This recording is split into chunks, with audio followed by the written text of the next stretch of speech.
Suivant, on referme cette page consacrée à ces mamans solo. Eh ben alors une exposition inattendue, surprenante à voir, qui à mon avis va un peu saouler Sarkozy et son ami Copé. C'est une exposition du 6 avril au 2 juillet, ça s'appelle The Goutte d'Or. Alors The Goutte d'Or traduit la Goutte d'Or. La Goutte d'Or en fait c'est un quartier dans le 18e arrondissement de Paris, un quartier qui est taxé de clichés, mauvaise réputation, banditisme, drogue et compagnie. Et Véronique Riffel en fait elle a décidé de montrer la vraie face de ce quartier avec un islam quotidien, familier, presque villageois, celui qu'on montre quasiment jamais en fait dans les médias. Et donc Véronique, en fait, elle a proposé une résidence à la Goutte d'Or à un photographe pas du tout spécialiste de l'islam et qui d'ailleurs n'a jamais photographié de Français. C'est Martine Parr. Et alors le résultat est totalement génial. À l'heure du débat sur la laïcité et l'identité nationale, en fait, c'est un photographe britannique, donc de l'agence Magnum, qui a fait une immersion dans ce quartier totalement méconnu. Et donc, son travail, normalement, habituellement, il parle de la société de consommation, le tourisme de masse ou encore de mode. Et là, il a décidé de poser son regard plein d'ironie et de dérision sur les habitants de ce quartier. Le but, évidemment, de cette expo, c'est de décloisonner le débat, de montrer que l'islam, en tant que civilisation et culture, est évidemment lié à celle de l'Europe et surtout à celle de la France depuis des siècles.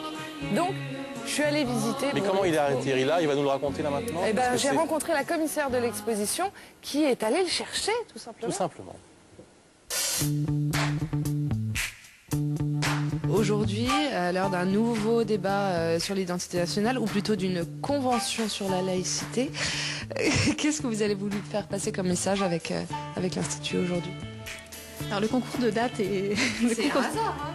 C'est totalement un hasard parce que c'était prévu bien avant, mais voilà, finalement c'est une bonne chose parce que je pense qu'aujourd'hui, en ce 5 avril, on a besoin d'avoir une alternative au débat et d'avoir un projet positif et non stigmatisant. Et je pense que ça fait beaucoup de bien et le fait que ça tombe aujourd'hui, finalement, c'est une très bonne chose. D'avoir un projet artistique, pour une fois de montrer aussi que la Goutte d'Or peut être une source d'inspiration pour un grand photographe comme Martine Parr. En fait, c'est fabuleux, j'allais dire. Pourquoi vous avez choisi Martine Parr, même si on adore son travail? Je l'ai choisi parce qu'il aime bien travailler sur les clichés et il y a tellement de clichés autour de l'islam et autour de la Goutte d'Or que je me suis dit qu'un travail sur les clichés, c'était vraiment pertinent. Et puis je l'ai choisi aussi parce qu'il est anglais et ça nous sortait un peu de ce débat franco-français.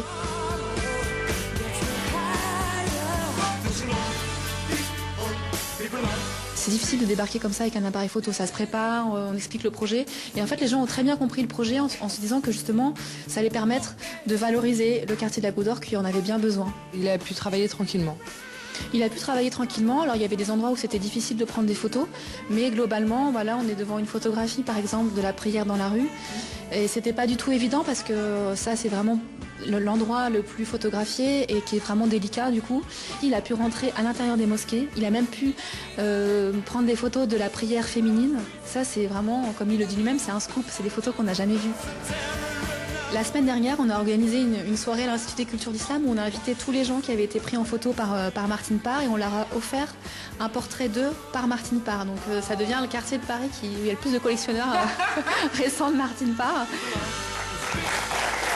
Alors, ce qui est incroyable, c'est que la photo, alors, lui, c'est sa vision à lui, mais cette image, pas sa propre photo, pardon, mais ces images de prière dans la rue, c'est ce qui a provoqué, hein, on se souvient que c'était la une de l'Express, ouais. C'est ce qui a provoqué tout le début du débat hein, sur l'islam. Hein, et alors, voir ça sous l'angle d'un photographe, d'un artiste, c'est très étonnant. Ouais. Et alors donc c'est jusqu'au 2 juillet donc à la Goutte d'Or. Donc ça c'était la directrice de l'Institut des cultures d'Islam et d'ailleurs l'Institut est génial, il se passe plein de choses là-bas, des soirées. Mais la Goutte d'Or c'est génial. Eh bien oui, mais il se passe plein de choses, on découvre aussi, c'est comme un guide en plus, donc on découvre ce quartier et il se passe des milliers de choses. Et comme il est en résidence, il continue à faire des photos. Non, ça y est, il a fini. Non, ce qui est dingue c'est qu'il a accepté. Ah oui, mais il était ravi. Pour lui, il a pris ça, voilà, c'est la France, je vais photographier la France. Point. Merci Daphné. Ariel. Bruce, les années passent et j'ai vraiment l'impression que le cerveau de l'être humain se ramollit lentement, mais très, très sûrement. Hein. Souvenez-vous, au 20e